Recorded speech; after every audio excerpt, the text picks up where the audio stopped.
Hey folks, Dan Gunther here, bringing you my review of the latest episode of The Mandalorian, Season 3, Episode 3, which is Chapter 11, The Heiress. Warning for spoilers in this review. If you haven't seen the episode yet, you may want to avoid watching this video until you have done so. So people who have watched my review of the first two episodes of the season may know that I wasn't entirely impressed with them. I enjoyed them, I was definitely entertained, but it just kind of felt like treading water and not really getting anywhere. This episode, I'm gonna have to eat my words and say that maybe I was just being a little bit impatient, because this episode we definitely get some answers and some movement on the main plot of The Mandalorian, namely the Mando finding his people and possibly on his way to finding where Baby Yoda came from and the Jedi. So the Mando's previous adventures have led him to the planet Trask, an aquatic world populated mainly by Mon Calamari and Quarren, both aliens we've seen in previous Star Wars, most notably, of course, Admiral Akbar being a Mon Cal that we first saw in The Return of the Jedi. And when Din Djarin and Baby Yoda's lives are threatened by some Quarren that they've hitched a ride with on a boat, three Mandalorians come to their rescue, surprisingly. And of course, these are from a group that we've seen before, led by Bo-Katan, played by Katie Sackhoff, voiced by her in the Clone Wars animated series, and expertly played by her, reprising that role here in The Mandalorian as well. I mean, it had been kind of spoiled that she would be showing up in The Mandalorian this season, but it was still a real thrill to see this character realized in live action. I have watched the Clone Wars series. I haven't watched all of Rebels, but the Clone Wars I have watched all the way through. So that was really thrilling to be able to see her group of Mandalorians represented, and the armor and stuff just totally realized beautifully in live action. I thought that was really, really cool. So Din Djarin agrees to join the three Mandalorians on a raid, and they do manage to take the ship. And I have to say, I love the original trilogy Imperial aesthetic. I thought that was really great to see those uniforms and the bank of computers. That just really flashed me back to that original trilogy. It was also really awesome to see Titus Welliver as an Imperial officer here. Titus Welliver is a very well-known actor. He's been in tons of different things.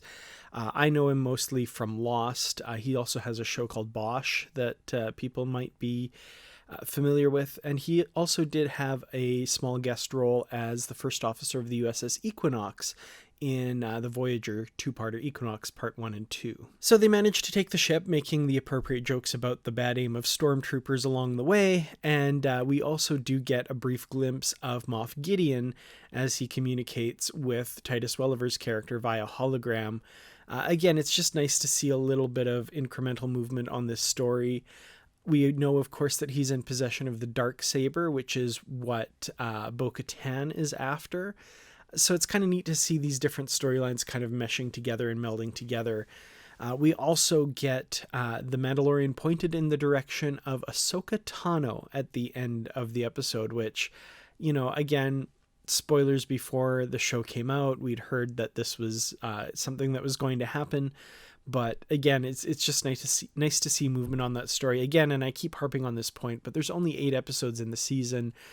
We're now just coming up to the halfway point already. So, to get movement on these stories, I think is very welcome.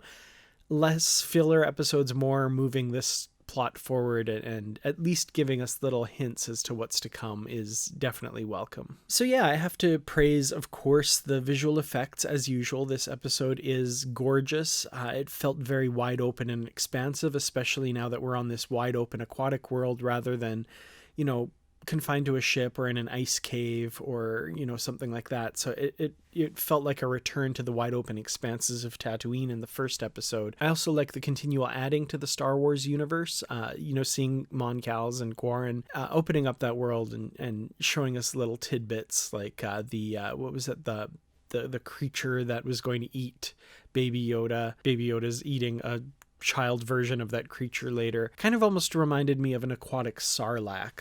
which was kind of cool for sure. Again, visual effects, just gorgeous. Personally hoping we see more of Bo-Katan throughout the season, at least one more time. I think this is probably going to happen. I just, even as a fan of Battlestar Galactica, how much fun it was just to see Katie Sackhoff again. I didn't watch her other sci-fi series. I haven't gotten around to that. I think it's on Netflix, but to see her in this role was so much fun, and to see her kicking ass and just being awesome like Katie Sackhoff is. That was great. I was also happy to see the brief resolution that we got to the Frog Ladies story with their newborn little tadpole creature that thankfully Baby Yoda did not stuff down his gullet. So that was nice to see.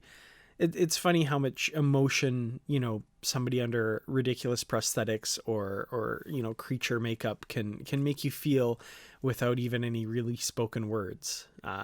They've got this kind of down to an art, showing us weird and crazy things and making us care about them. Even Din Djarin with his helmet, you can't see his emotions or his facial expressions, but they still, through body language and through dialogue, really allow you to connect with this character. And I think they've really managed some really great stuff here. So yeah, what did you think of Chapter 11, The Heiress? Let me know in the comments below.